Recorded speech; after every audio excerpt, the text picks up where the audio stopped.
Hello friends, welcome to my channel. आज की इस वीडियो में हम प्रॉफिट एंड लॉस यानी लाभ और हानि चैप्टर में टाइप नंबर 1 के क्वेश्चन को डिस्कस करने वाले हैं, जिसके अंतर्गत हम देखेंगे दो विकर्ण वाले प्रश्न को हम कैसे सॉल्व कर सकते हैं। तो दो विकर्ण वाले प्रश्न हैं, ये एग्जाम में हमेशा पूछे जाते हैं, तो इसको आसान तरीका से हम कैसे सॉल्व कर सकते हैं तो उसको आज की इस वीडियो में हम सीखेंगे। ये क्वेश्चन पूछे जाते हैं वो होते हैं, एक घोड़े को 20,000 में बेचने पर 25% लाभ होता है। यदि उसे 40% लाभ कमाना होगा तो घोड़े को कितने रुपए में बेचना होगा। जिसमें बोला जाता है कि घोड़े को पहली बार अगर 20,000 में बेचा तो 25% लाभ हुआ। अब अगर उसको 40% लाभ कमाना है तो घोड़ा को कितना रुपए में बेचना होगा। तो इस तरह के क्वेश्चन को सॉल्व करने के लिए एक छोटा सा फॉर्मूला आप लोगों को याद रखना होगा। ये फॉर्मूला है SP1 यानी सेलिंग प्राइस पहला का गुण बटा सेलिंग प्राइस दूसरा का लिखना है, बराबर देना है। फिर यहाँ पे आप लोग लिखना है 100 प्लस प्रॉफिट पहला का और नीचे लिखना है 100 प्लस प्रॉफिट दूसरा का। इसमें अगर हानि दिया जाए तो यहाँ पे आप लोगों को प्लस की जगह माइनस कर देना है, ठीक है। अगर हानि दिया जाएगा तो प्लस की जगह माइनस करना होगा, बाकी फॉर्मूला है जो वो सेम टू सेम वही आ जाएगा। तो फॉर्मूला पे बस आप लोगों को क्वेश्चन को बैठा देना है। पहले यहाँ पे 20,000 में दे दिया गया था, बेचना पहला 20,000 में बेचा गया था, तो हम लिखेंगे यहाँ पे 20,000, ठीक है। 20,000 में बेचा गया, पता दूसरा विक्रय मूल्य हमें नहीं पता है तो उसको हम x मान लेते हैं। आप x मान सकते हैं या फिर SP1 भी 2 भी लिख सकते हैं इसमें, ठीक है। इसके बाद यहाँ पे आपको बराबर देना है। अब आप लोगों को सबसे ऊपर लिखना है तो 100 प्लस प्रॉफिट 1 यानी पहला उसका प्रॉफिट हुआ था 25%, तो यहाँ पे हम लिखेंगे 125, 100 में 25 को जोड़ देना है। फिर अगला जो है 100% यानी 100 में आप 40% को जोड़ देंगे, 40% लाभ हुआ है तो यहाँ हो जाएगा 140, ठीक है। यहाँ पे हो जाएगा 140। अब आप लोगों को इसको सॉल्व कर देना है। तो इसको अब अगर हम 25 से काटेंगे तो 25 125 होता है, और 25 का पहाड़ा अगर हम पाएंगे तो 25 का पहाड़ा 8 बार में 200 हो जाएगा और यहाँ पे डबल जीरो लग जाएगा। फिर इसको हम काटेंगे तो 5 से अगर काटेंगे 140 को तो ये हो जाएगा 5 दूनी 10 हो जाएगा और 5 या 40 हो जाएगा।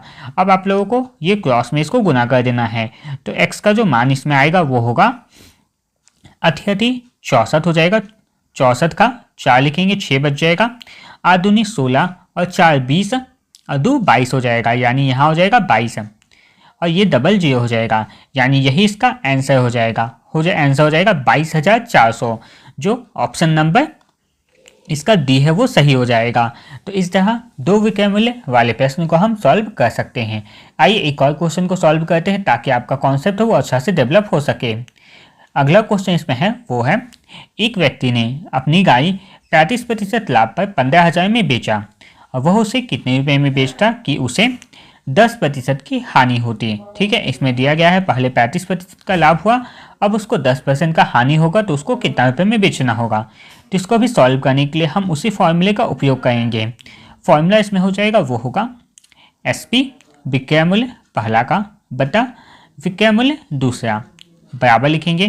पहला का हमें क्या दिया गया है, तो पहला का हमें 35% लाभ दिया है, तो यहाँ पे लाभ है तो इसलिए हम 100 प्लस लाभ प्रतिशत लिखेंगे पहला का बटा 100, और इस बार अगर नीचे हो वो माइनस में जाएगा क्योंकि यहाँ पे क्या है 10% की हानि है, तो माइनस होगा लॉस पहला का, ठीक है। अब इस फॉर्मूले पे आप लोगों को क्वेश्चन को बैठा देना है। यहाँ दिया गया है, सबसे पहले लिखेंगे पहला विक्रय मूल्य दे दिया गया है 15,000 का, तो यहाँ पे हम लिखेंगे 15,000, ठीक है। नीचे हम लिखेंगे, नीचे भी हमको दूसरा विक्रय मूल्य नहीं पता है तो नीचे हम x मान लेंगे इसको, फिर बराबर देंगे। पहला प्रॉफिट कितना है 35% का हुआ है, तो यहाँ पे हम लिखेंगे 135 बटा नीचे में 10% की हानि हुई तो यहाँ पे हम इसको 90 लिख लेंगे, यानी 100 में 10 को घटा के लिखेंगे, तो यहाँ हो गया 90। अब आप लोगों को इसको सॉल्व करना है, तो सॉल्व करने के लिए क्या करेंगे, सबसे पहले यहाँ पे अगर हम इसे 5 से काटेंगे तो ये हमारा हो जाएगा 5 दूनी 10 और 5 सत्ते 35।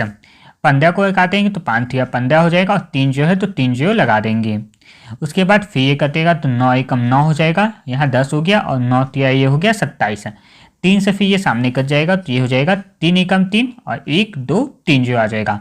अब क्रॉस मल्टीप्लाई करेंगे तो x का जो मान आ जाएगा वो हो जाएगा 1 1 2 3 और 4 यानी 10,000, जिसका जो सही आंसर हो जाएगा ऑप्शन नंबर सी हो जाएगा। तो इस तरह हम प्रॉफिट लॉस चैप्टर में 2 विक्रय मूल्य वाले जो प्रश्न होते हैं उनको इस छोटे से फॉर्मूले के द्वारा आसानी से बना सकते हैं। उम्मीद है ये कॉन्सेप्ट आप लोगों को समझ में आ गया होगा। तो इसी तरह प्रॉफिट लॉस चैप्टर के और भी टाइप के क्वेश्चन को पाने के लिए आप हमारे चैनल को सब्सक्राइब करके रख सकते हैं। धन्यवाद।